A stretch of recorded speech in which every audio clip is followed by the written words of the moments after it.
په روایتو باندې هم دروغ وایي زما ته چیلنج دی چې په روایت کې دا وښایه یا کوم یو عالم لیکلی چې آیت الکرسی ووایه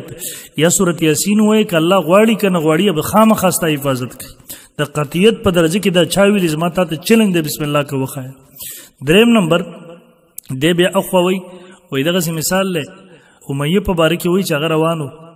مخکې چې ووایي شاته نه پسې کس راغی او وغیره ونې او پلان کوي قریب ته دا پته هم نشته دی وروسته د هغې جواب کوم دا پته هم ورته نشته دی ظالمه دا د احد تذکره نه ده دا واقع په بدر کې شو په احد کې نه ده شو خپل علم د دار او د خلکو د تباه کولو د عقیدې د بربادولو دپاره ته دا انداز اختیار کړی دی او دویم و یاره دا خو دغسې ده بلال وایي دی د یو صحابي سره تعلق نو هغه صحابي ته آواز وکړو هغه صحابي په ده باندې راپرېوتو چې بچی کړي نو بلال رضیالله راغی نور صاحب د لاندې د کار تمام کو نو دغه کتاب سورت یاسین ویلی یو کار به د مخکې یعنی گویا د الله قیاس په بندګانو کې چې بندګان ته نشي بچ کولی دغسې د الله نشي بچ کولی دی بله د کفر خبره کړې ده